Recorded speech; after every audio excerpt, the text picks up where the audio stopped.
Welcome, Phil. Thank you for joining us today. Of course. Thanks for having me. My first question is, how did a busy entrepreneur, I'm sure you were very busy, find a pathway to meditation? Yes, I think it probably was a result of being so busy. Of course, most people seek these things out when they have a need or something that's maybe a little bit broken in their lives. And I, for whatever reason, am always trying to be just a little bit above my limitations in terms of my schedule or my goals or whatever it is. That's just sort of what makes me happy and what makes me feel more alive. But I think the downside is that it's really hard to stay there. It's very easy to go too much in one direction or the other and therefore stretch yourself out. And so I had heard about meditation. One of my grandfathers used to do transcendental meditation way back when. And so I sort of knew there was this idea out there. Didn't really know too much about it. And to be honest with you, the Headspace app just made it super accessible for me to get started and have some sort of foundational, background and then actually start focusing on different things that I wanted to work on personally. Oh, excellent. Yeah, Andy Puddicombe's done some great work, and I think those apps are, especially when you're first starting out, are super helpful because you don't have to try to work at anything at first. You can just follow along and kind of get a feel for it, and it's very effective. So that's great. So I know that you speak on other podcasts, for instance, about things like how to juggle work and life. One of the biggest challenges that we hear from leaders is that they are having a hard time because their plates are way too full. And Mhm. so I was wondering if you could share your experience or expertise in that. Sure. So I work from home and I try to have a very integrated sort of philosophy because my professional life is very important to me. It's almost like a hobby or a passion in addition to being the way that I can, afford my rent and stuff like that. I try to be pretty mindful about my schedule and how different physical and mental spaces should be separated. And so, for example, this is my home office. I'm in here when I'm working. I'm not in here when I'm reading a book or hanging out with friends or really doing anything else. And so that sort of physical distance is important. I think from a mental perspective, I also try to have different routines in my life that tell my body and my mind, hey, this is like the start of the workday. You're making your coffee, you're getting some yogurt, you're doing these different things. And then this is the end of the workday. I guess it's food related as well. You're starting to make dinner. Maybe you're calling a friend or a family member to catch up. You're sort of transitioning out of that slightly higher stress, like go, go, go. Hey, I've got this email, I've got this meeting, I've got this thing sort of mentality. And so that's been pretty important for me. I think also you have to look at your strengths and weaknesses as a person. And one of my strengths is probably that I'm, very goal oriented and want to like track things down, but that can be a weakness as well. And so I've tried to temper that a bit, set expectations lower because I think happiness is basically your outcomes minus expectations, and also just realize that even though you want to do a million things in a day, it's just never going to happen. And so try to think about what are those two things you really want to do, get those things done, do the other things you need to do, and then enjoy the rest of your life. Don't be at the dinner table thinking about all the emails you got to read. Just have fun and try to live in that moment. Oh, that's great. Now, were you mindful as you were going through your journey through your MBA program at Harvard and starting out with a job and then, launching your own company? Were you mindful that whole time, or did you pick that up sort of as you went along? It's hard to say. So it's kind of funny. My parents moved a couple years ago, and I found this old journal that I'd written for school in like fourth grade, and it was what you want to be when you grow up. And I'd written down, I want to go to a really good college like Harvard, get my MBA, and be the CEO of a technology company. Which is kind of like a weird thing for a 9-year-old to write down as like, what do I want to be when I grow up? I didn't surprised I even knew what a CEO was or what an MBA was. So there's always something there, I guess, like at a subconscious level, which is sort of maybe the opposite of being mindful about things. But I also do think that throughout my career path, I've always tried to be very introspective. I'm a big journaler. I seek out advice from family members, friends, professional acquaintances, whatever the case may be, to try to always have an open mind about life and the future, and to pick the right path for me and what I want to do. And I think that probably my path is much different because I've had that feedback from myself, from other people, versus getting on a different treadmill where maybe I would have, started a tech company, but it would have been a venture backed tech company and we'd be trying to, go for this huge outcome or blah, blah, blah. And right now, I have a technology business, but I work from home. I have flexible hours. I kind of do the stuff I want to do. It's not nearly as ambitious economically or from an impact perspective as perhaps I would have chosen if I hadn't been mindful about things. But I sort of made a conscious decision to take away some of that ego and potential money outcome and live I think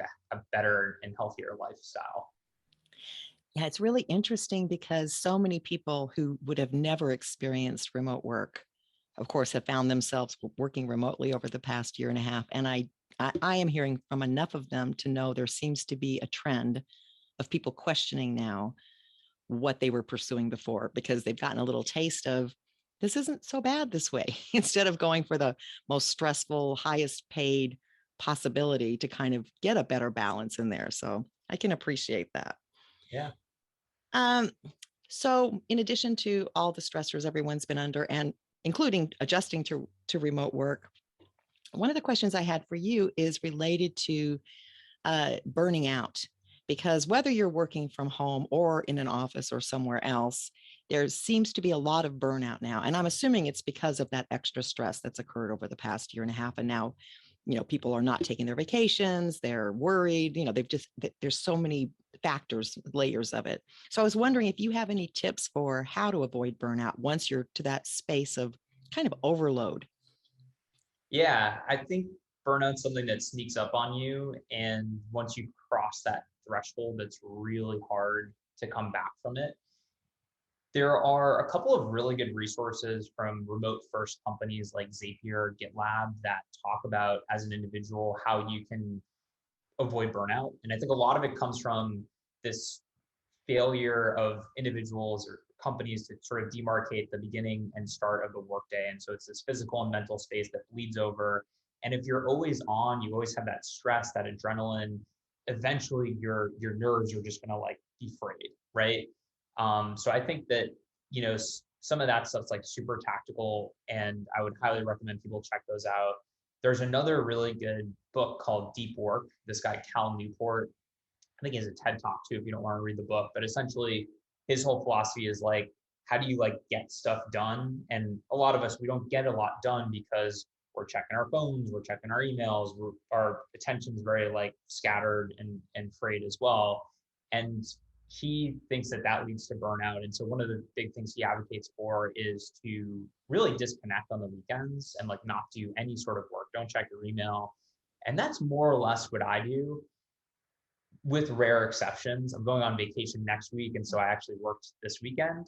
But for the most part, like Friday at 6 p.m. or whenever I sort of feel like I'm done for the day, and that's another thing I sort of feel like, when am I kind of tapering off a bit? I don't usually check my emails or do anything work related on the weekends, and that allows me to recharge so that I can not burn out. In addition to working out, meditating, eating right, seeing friends, getting fresh air, sunlight, all that other stuff that really helps.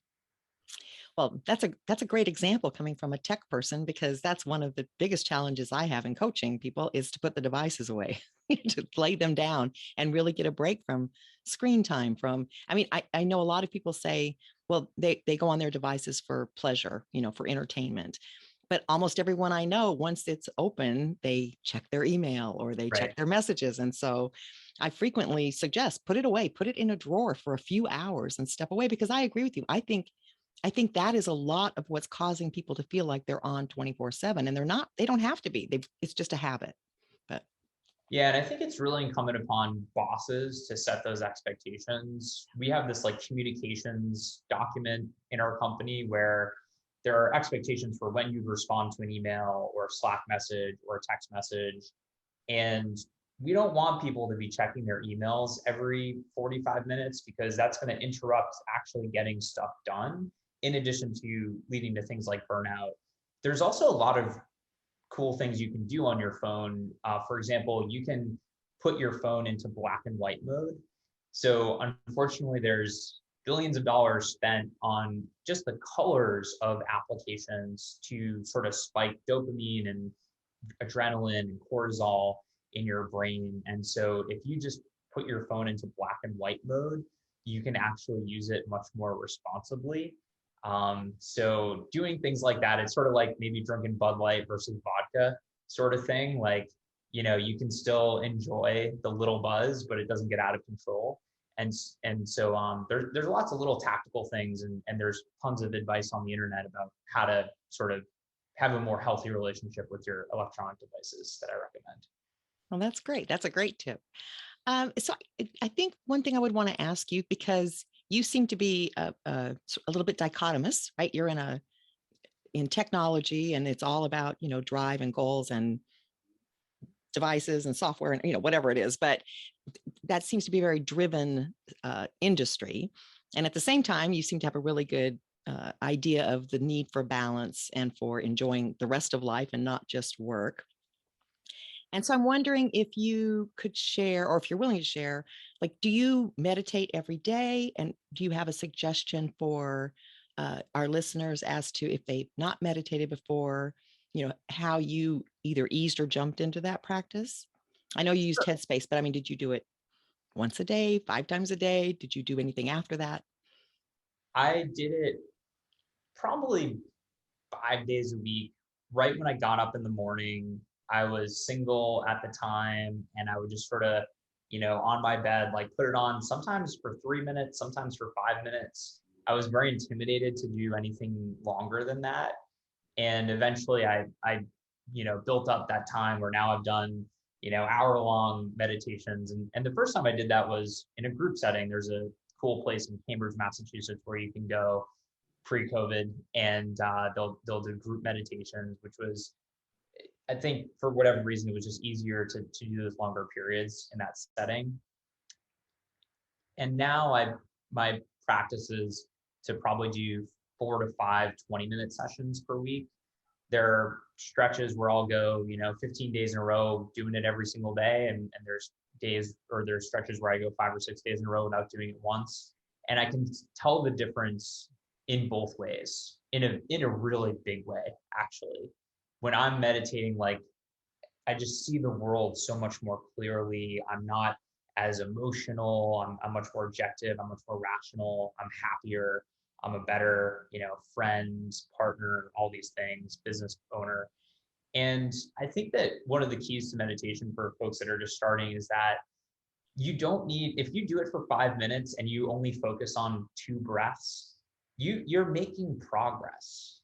Sometimes when I meditate for 20 minutes, like, I will daydream, my brain's all over the place, and like, I only focus on like 3 or 4 breaths. And the first couple of times that happened to me, I was so angry. I'm like, you just wasted 20 minutes. What's wrong with you? But it still had a similar impact later in my day. And so now if I go through 20 minutes and I'm not really present during that time, it's not wasted time. It's actually still impactful. It's maybe like, doing a light workout versus doing your high intensity workout, but you're still going to get your heart rate up and, move your muscles and get those endorphins going. Well, I appreciate that, because I think it is hard. People have an expectation that they're supposed to do it well. They're supposed to be good at it. And Yeah. all of us have those days where, it just doesn't work well, but it is the practice of sitting. It still does make an impact. And I agree with you too. There's a big difference between the way I am in the world on the days that I meditate versus the days I skip it thinking I'm saving time, or, I'm too busy or something. So Yeah. absolutely true. To make it Excellent. just like one quick example is last week, for whatever reason, I meditated once or twice, and something happened with our business on Friday that was very stressful.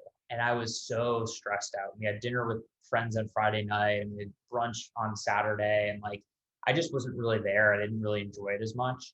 And then I meditated on Saturday and I meditated on Sunday, and nothing's really changed about that like business situation.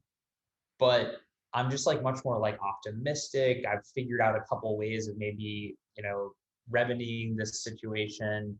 It's just a much healthier mindset. And it took 40 minutes, which is sometimes I think about like, I watch an hour-long TV show, and because sometimes meditation is like, oh my gosh, 20 minutes, like when am I going to find the time? And it's like, well, did you spend 20 minutes on Twitter, on Instagram, on, you know what I mean? Like those things are not going to have as big of an impact for you. It's slightly harder to start meditation, but it's going to be a much more impactful for your life. So Yeah, it's always funny when I get in those conversations with people where they say I don't have time. And so then I'll say, well, do you go on Instagram? Do you go yeah, on Twitter? Do you watch any television? You can right. just replace that time. But at the same time, there's lots of ways you can learn mindfulness with what you're already doing. And then I Yeah, think sometimes the more mindful you get, then meditation may be a little easier too, because you've already learned to sort of go inward and pay attention to the thoughts.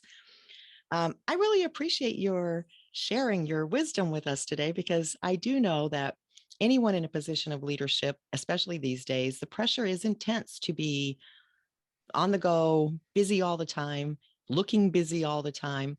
And so I really appreciate your perspective where it's not necessary. We can get a lot done and still enjoy life and take care of ourselves, because I think mindfulness and meditation, the health benefits alone make it worth trying.